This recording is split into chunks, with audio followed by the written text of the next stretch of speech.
Hola y bienvenidos. Welcome to Molé Mama Cooking with Love. We drive connection, unity, acceptance, and love across all cultures and generations, and just want to be very clear that all are welcome, and we are delighted and grateful to have you listening.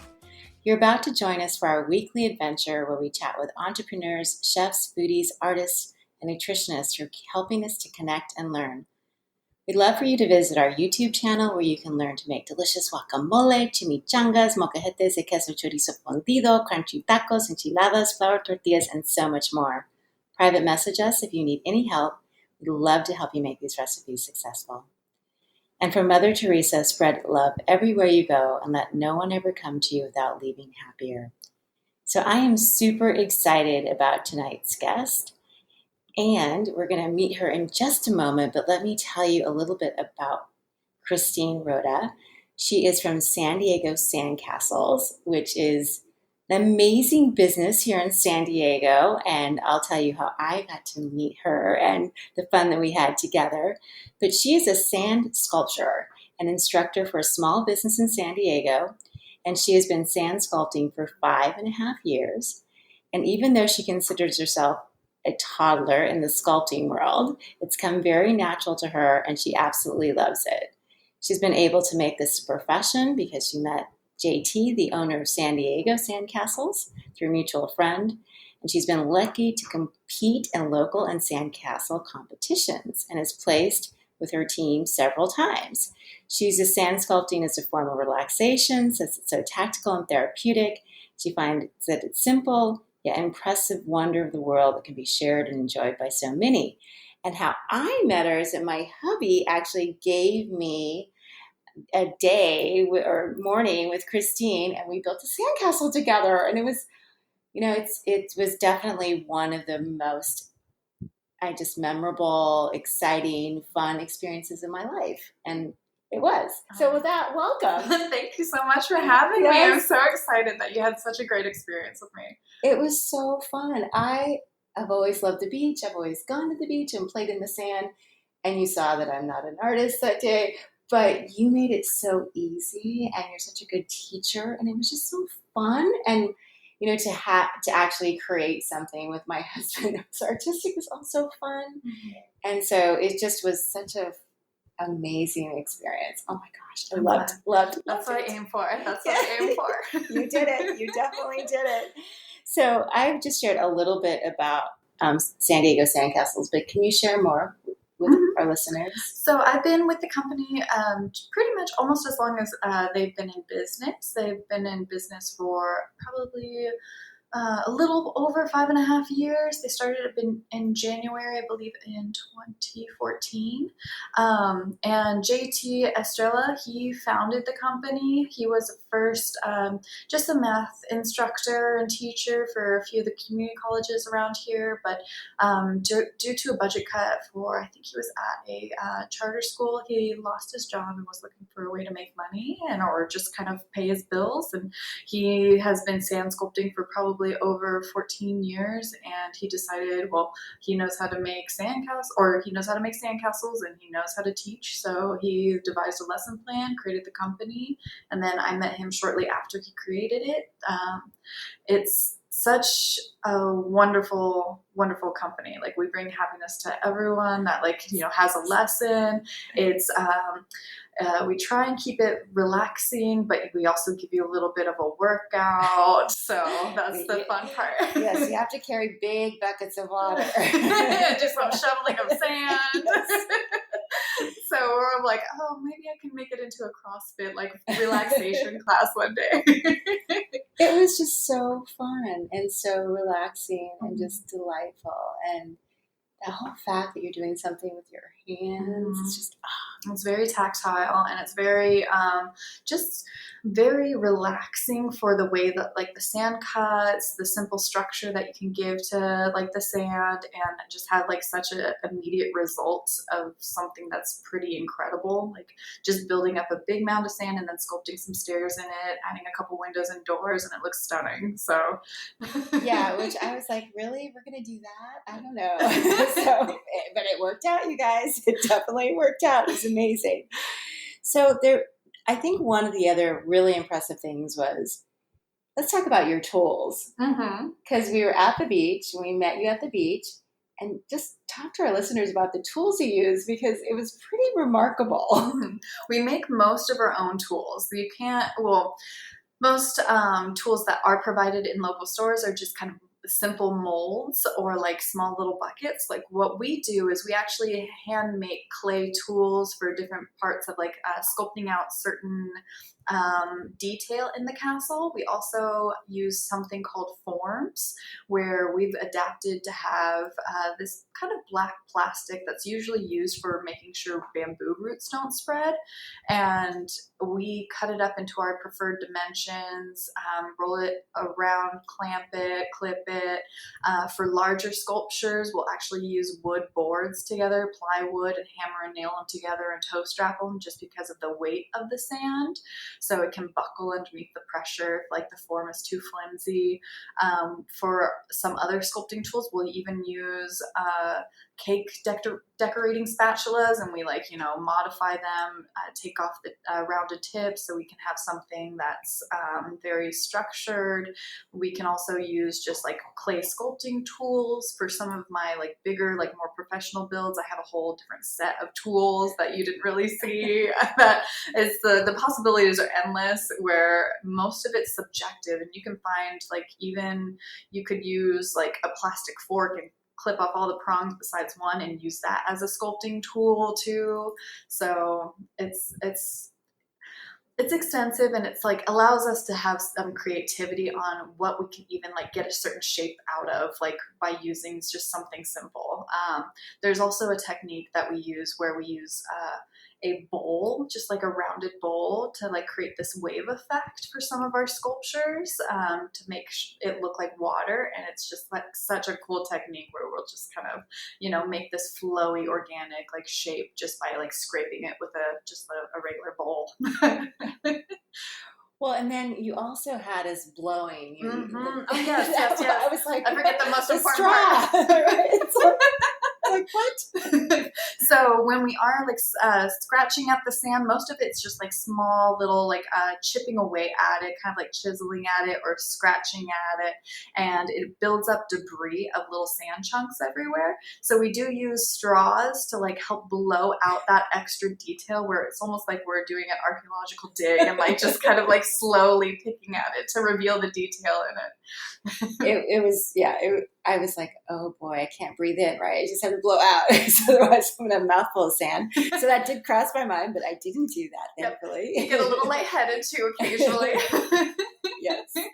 And then the last tool that we use, the finishing tool, is dusters that we use just to help polish off the sand and makes it look really just smooth, sleek, where it just removes extra little tidbits that even sometimes the straw can't like remove, where everything is just sand and water. So the sand is sticky that we use, and the duster just helps blend everything together. Well, so you were talking about these forms, and they're these big plastic things that wrap around, and you clipped them. Yep. And then we filled it up with sand, and then we had to mix it, sand and water, and it's a lot of work. It is. It is. My goodness. So I think the sandcastle that we made together probably weighed about between 700 and 800 pounds of sand and water. So, and it was about probably 5 feet tall, I'd say. So it's heavy stuff, and usually what we do for the process is like do it layer by layer, where we would do 8 to 10 inches at a time in these forms. The forms are each 2 foot tall for our sandcastle lessons. So we wrap around a cylinder. It's about 2 feet diameter for the base, 2 feet on height, and then we would chop it up into 3 different layers of adding in sand and water, mixing it up. So it is a workout for your forearms, your fingers, your back for shoveling, your whole arms and core for lifting water out of the ocean. But it's a great experience, and it's so rewarding at the end too. It is so rewarding to see that. So, okay, so you mix all this stuff, and you also have a timing thing. Like you're letting it set, right? Yes. We did that base. So how did that get sorted out? So what we do for like the little time that the little interlude that we have in our lessons, since the water is slowly draining when we build it up, if you take off the forms a little too soon, you'll have the sand like be like an adhesive towards like the form. So it'll take like kind of big muddy chunks away from the bottoms of like the forms that you're stacking up. So imagine a giant 3-tiered layer cake that are like 2-foot chunks each. So, and we're letting that water level just slowly drain down so you can take off the forms. It takes about like between 5 and 10 minutes, depending on like the heat of the day or just like the humidity. Just you need to let it rest and kind of settle just a little bit. Especially, I've worked with different types of sands where I've become like a sand connoisseur now. Okay. So I've worked with more silty sand where that does not drain as well. So if we were working on like something where it's a fine riverbed, or even in some of like certain areas of the bay, that silty sand, it takes forever to drain. So that I usually leave for like 20 minutes. Otherwise, it's super, super muddy. And if you don't let the water drain and pack it down, just imagine this giant mud blob that slowly just like comes apart at the base and slowly melts down. So if you have it to where the water will drain like perfectly, like the sand at Del Mar is perfect for what we do. It's fine, it's sticky, and it also has great drainage, and the little rocks kind of hold together and create such fine detail where it's like little interlocking rocks to, it's like almost like little puzzle pieces where we can slowly pick out one grain at a time to reveal the detail of if you're working on a face or if you're working on a stair step to get something super smooth and sleek. So that's just amazing to me. Mm-hmm. So you basically explained a whole recipe around sand and what ingredients. We make sand cakes. Sand cakes. Beautiful sand cakes. And we even had to pat it down. You had like something to like. Oh yeah, so we did use tampers to help compact the sand. So you could also walk on it, or stand in your forms if you wanted to. But for small little things, like you definitely have to use the tampers to help compact the sand to make sure that it's super solid. One of the things that like the tampers do if you don't use them, you'll have air pockets. Like if you mix up your sand and water, you'll have certain air pockets within the mold, and those air pockets, if you had weight on top of them, can collapse and cause cracks. So it's just good to make sure it's all compressed and packed down. That way it's solid. It makes it for a lot easier time like carving out certain details. There's even times like when we have groups where you don't do quite a good job mixing, that's fine, but the tamping is definitely like a very, very necessary element to it to make sure that it is compacted. If it's not compacted, it just breaks apart a little easier, and then it tends to get a little bit more frustrating. But if you create the recipe perfectly, then it's gold. So how many sandcastles have you made? I've probably made over... for sure, close to 1,000, I would say. I've been doing it for 5 years, and I've been pretty adamant I can do 2 to 3 lessons a day. Usually typical like 1 or 2 lessons a day. Occasionally I'll probably have 2 days a week where I'll do 3 lessons a day, and then on top of that doing private sculptures for hotels, so the convention center, for just engagements, for just private things all over the city of San Diego. Sometimes we'll even travel up to LA. We've done a couple different like TV shows to create like a wedding sculpture for a wedding, and competed on a TV show called Sandblasters. So I didn't know that. I have to check that out. What they do is they put this huge hydraulic system underneath each castle, and if you're eliminated from it, they make it like just blow up at the end. Oh no. Super temporary art. Oh my goodness. So when we built our sandcastle, the other thing that I thought was so amazing is you asked us what we wanted. Mm-hmm. And then I mentioned to you that I love the Virgen de Guadalupe, and it was Mother's Day, and could we do something? And you actually just pulled up a picture of her on your phone. Yes. And then you did it. Like you put it on our castle and it was beautiful. It was Thank you. So gorgeous. So how do you be trained to do this kind of art? Where did that come from for you? For me, I've always like naturally been able to kind of either reproduce an image that I see where I can kind of make it proportional in my mind. Most of the time, like when we're doing big structures, we grid it out and make like a huge grid and add the image on it. If we're looking at like a phone or a picture and we like blow it up or break it up into a certain dimension to enhance it. For what I did for that image is I set up my space and I just first just lightly drew it on there to where I could get the proportions all correct, and then decided where I needed to remove shadow to make sure like the image popped out of the castle.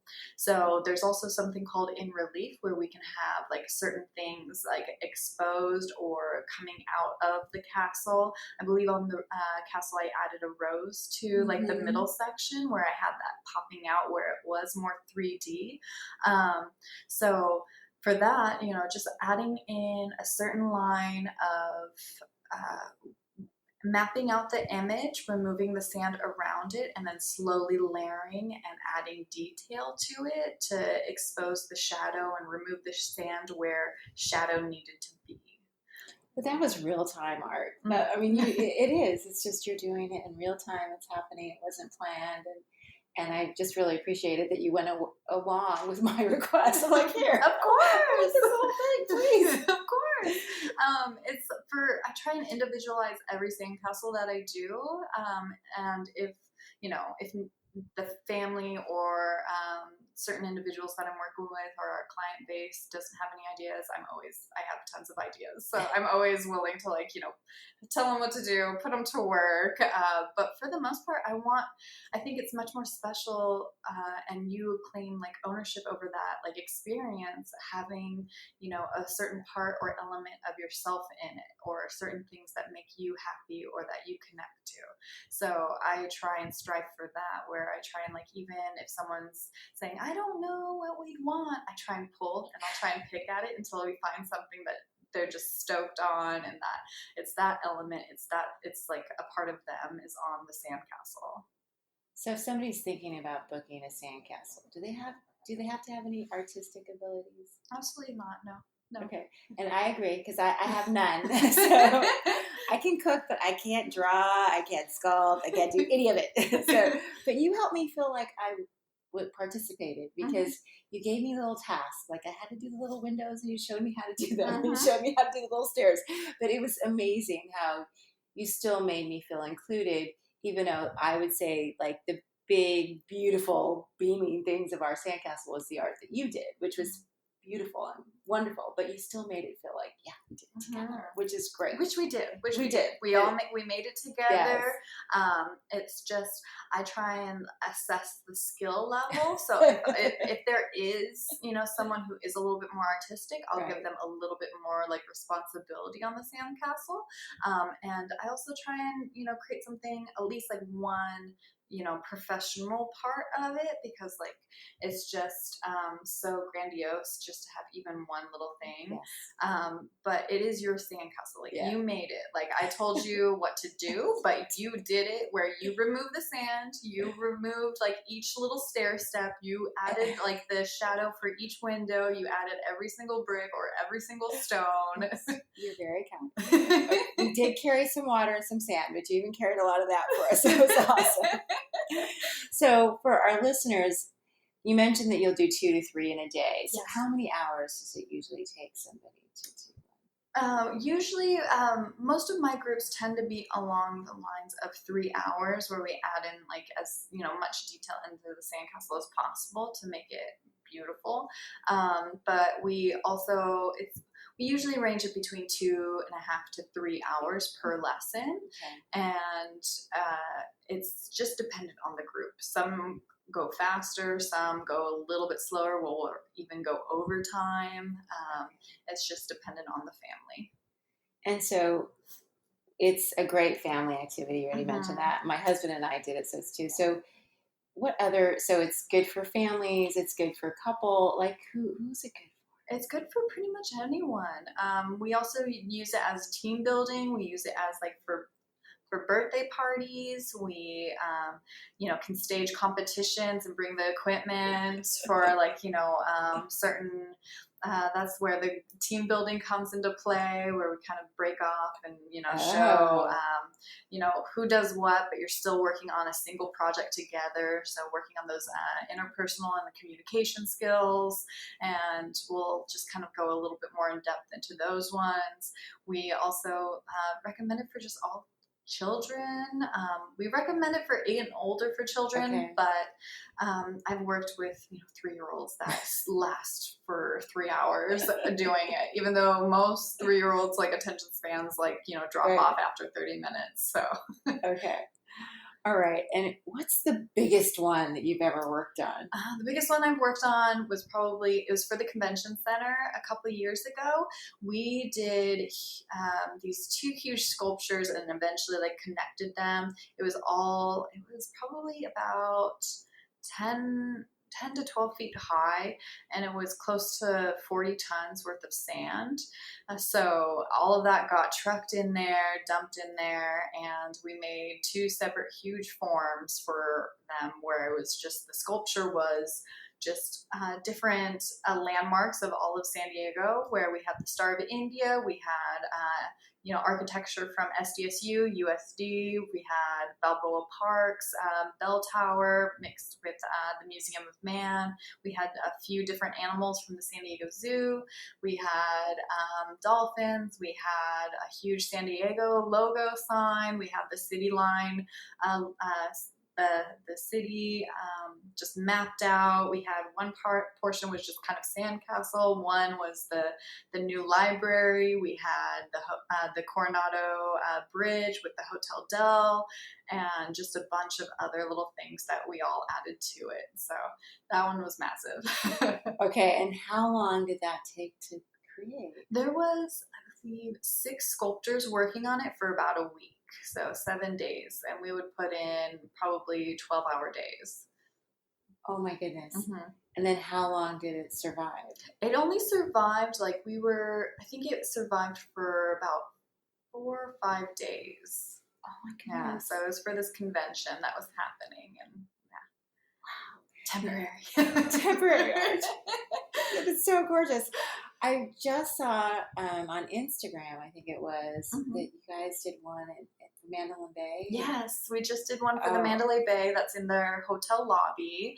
So that one's incredible. Like that's an incredible experience to actually participate in.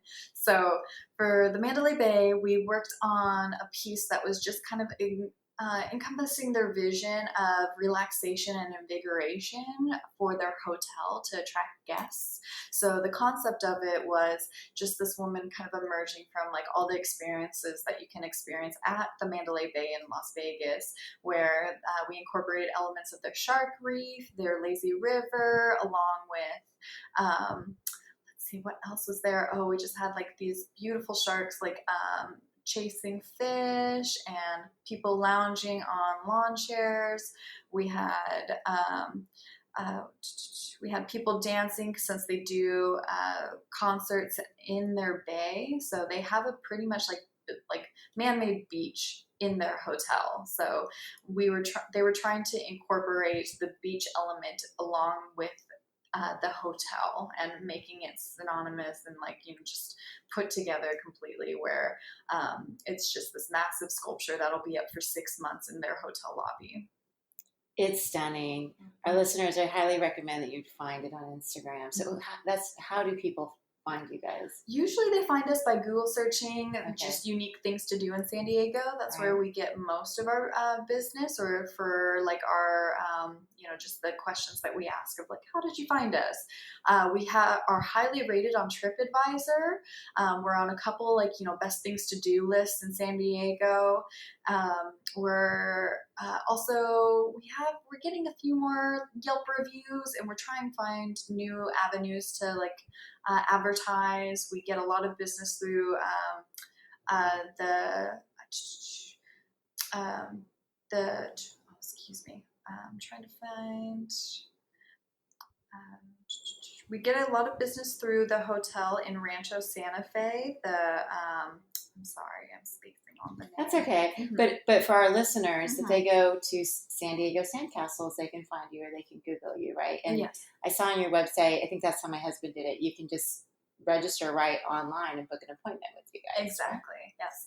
And so we don't take a deposit or we don't take a deposit, and we just allow you to pay at the end of the lesson depending on how many people or participants are in the group. It just seems a little bit easier. So you can book an appointment free of charge, and then when it gets closer to the date, you can cancel without any repercussions. So we just try and make it as easy as possible for our clientele. Which is really nice. So if you're doing this for a group, what's the biggest group you've ever? The biggest group I've ever done by myself, I can go up to 16 to 20 people, but we do prefer a little bit more than 16 people to have 2 instructors just to help manage everyone. So everyone's either on task or they're getting attention if they're struggling with some element of the sculpting. So we're predominantly teachers. We want to make sure that you're learning the techniques of how to accomplish what you want to try and accomplish. Okay, so your face really lit up when you were talking about these contests that you've participated in. And I forgot to ask you, have you guys won anything? Oh yeah, we've won quite a few competitions. I've won a few with every time I compete with my friend Jillian. She used to be part of San Diego Sandcastles, but she still competes every once in a while, and she has her daughter compete in the family competitions now with her friends. So she's just become more of a stay-at-home mom and does her own sculpting project on the side. And I've won 2 first places with her. I've won 2nd place with our San Diego sculpting team. I've had 1st, 2nd, 3rd places for the 2 local competitions here in San Diego, which are the one in Imperial Beach in the 2nd week of July for the Sun and Sea Festival, and then the one to see is definitely the U.S. Open one, where all the sand sculptors from around the world come in and do the soloist sculptures, but we also have local teams compete as well. When is that? That one is in September. It's on Labor Day weekend. So it's 4 days where you can see these immaculate sand sculptures. It's stunning. And you'll also be able to see when they usually open, all the professional soloist sculptures are completely finished, but the local teams, they'll still be working on it. So you can ask them questions, come up to them, see the process of it all. So it's more interactive. We're going to be there. I'm at least going to be there. I love it. So, and where is it going to be? That's going to be at the Broadway Street Pier in downtown on the Embarcadero. San Diego. Mm-hmm. Okay. Wow, I had no idea. I'm so excited. All right. So, of all these 1,000 sandcastles that you built, do you have a favorite one? Ooh, my favorite one would have to be the one that we did do for the Mandalay Bay. That's where I got to do a lot of that sculpture was mostly me, and then another sculptor named Dan, and then JT came in at the end and kind of finished it. And then for Sandcastle lesson, I would have to say one of my favorites was I met this couple that was just trying to find just some relief from just some personal pain that they were going through. The woman in the lesson, she had been diagnosed with cancer, and she, just was struggling a little bit, and we created such a wonderful experience for her where we created a Jaws castle, or it was just Jaws popping out of the sand. So for her, it was very relaxing, therapeutic, and she got to create one of her favorite movies. That's beautiful. I have tears in my eyes. Okay, that's really beautiful. Mm-hmm. So, do people propose with like talk to our listeners about that? Of course. It's a great and unique way to to do a proposal. So usually what we do is most of the time we build them out on Coronado, and we stage it to where we completely get this gorgeous sculpture of either elements that are personal to you and your future significant other, and add those elements in, try and plan it to where you can walk up on the beach and it has your name written in, where you can pop the question and, continue with your life with love. That is so beautiful. Oh, anyway, I loved it. I absolutely loved it. All right. So since you've been doing this now for several years, what's the biggest single surprise? Oh, I would say the biggest single surprise for me is definitely the connections I've made with clientele, and also meeting. I never thought I would actually meet these world-renowned sand sculptors in these. I would never thought I would be in this position. So especially this fast. Most of these sand sculptors have been doing it since 20 plus years. I am still kind of an infant in the world, but still, since I've placed many times, still have hold in that community. And then also just the connections, even meeting you and building connections with everyone around me, and just spreading this happiness towards everyone, where we're in such, sometimes dark times too. And I love the fact that I get to bring a little bit of light and a little bit of awe to people's lives. So that is, very impactful for me. Oh, you do, because like I said, I was just shining that day. I'm so excited, and we're taking one of the photos of one of our sandcastles, and we're having it done on I think tin, so we'll display it in our house because it was so fun. It was so fun. We loved it. So, and what's some of the biggest challenges? I know those buckets are heavy. Definitely being in the sun for 9 hours a day, that can be very, very challenging for me, especially for my skin, but I wouldn't change it. I try and keep on top of my sunblock and everything else, keep hydrated. Every once in a while, that can be a challenge for me, where I'll get a little bit of sun sickness or a little dehydrated if I'm not taking care of myself. But other challenges, there's not too many, which is there's not too many besides my own personal care. So otherwise, I love making people happy. I love creating an experience for them that's relaxing and gives them a little break from their lives for a second, and shows them something else that's very unique that you can do. That's your job is the beach, going to the beach. That's my office. That's your office. It's kind of a beautiful thing. It's really a beautiful thing. How fun. So the people that you're working with and are helping build their sandcastles, are most of them local San Diego people, or are they coming in from other countries, other parts of the U.S.? It's all over the U.S. Sometimes we have, international participants.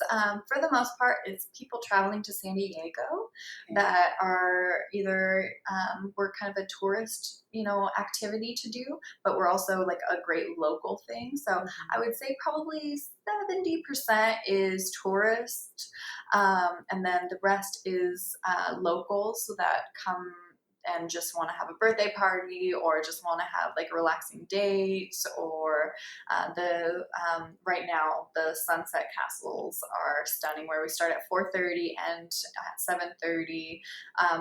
I got this stunning sunset the other night for this couple that was celebrating their honeymoon. They did an evening castle lesson, and the sunset was just like a Thomas Kincaid painting, where it was just rainbow sherbet, and then it was a little bit misty, where we actually got to see a rainbow too. And so the participants, they're in the LGBT community, so that was just a cherry on top of such a great night. How wonderful. Okay, so for anybody listening, it's really romantic. It's really fun. And I seriously, I was on cloud nine. It's so amazing. So it's been super fun talking to you. Do you have anything else that you want to share with our listeners? I actually wanted to ask you how it made you feel to like kind of scrape away the sand. Did you find like a sense of where you would kind of just focus in on solely the sandcastle, or how was your experience with it else? So for me, it really was trying to focus on the sandcastle and to try not to be too self-judging, to be honest. That's the only stress. It's like, don't look at your window. Don't look at Sean's window. We're just having fun. But it was, and then it was fun to see people coming up that wanted to check it out or wanted to ask you things. But you're just such a great teacher. The way you broke it down and you gave us instructions. And like I said, I have my own demons about not being artistic. Like when we play Pictionary, nobody wants me on their team. That's me. So it's like, I came with some baggage to build myself. Not with that attitude. But it was just so much fun. And then when it was all done, and it was like, oh my gosh, because I think you, because of this, what you do, I think you have an image of what it's going to look like. I had no idea. Mm-hmm. I was just like, I don't know. And then you made us make those little... Oh, the crenulation. Oh my gosh. It's like for our listeners, it's like making a triangle out of sand that then you cut. Mm-hmm. And when Kristine did it, she cuts them and they're perfect and they don't fall apart. My husband and I are like, cutting them, broken, cutting another broken one. Teaches you patience real fast. But it was just such a lovely experience. I know that I will be doing it again. I don't know when, but I will. But when my husband told me that that's what we were doing for my birthday and for Mother's Day, I was just like, I was just beside myself. Oh, thank you. Thank you. So for our listeners, I highly recommend that you check out San Diego Sandcastles. You won't be sorry. You will have so much fun. And there's so many creative events and occasions and... Mm-hmm. And we don't have to do solely sandcastles. I've done dragons many a times, mermaids. All right. Well, thank you so much, Kristine. Thank you so much. All right. And I want to thank our listeners for tuning in to Molé Mama. And I hope that you will check out San Diego Sandcastles and follow them on Instagram and check out their photos and check out their website. And as my mama always said to me as we said our goodbyes, que Dios te bendiga. May God bless you. Thank you for tuning in to Molé Mama Cooking with Love.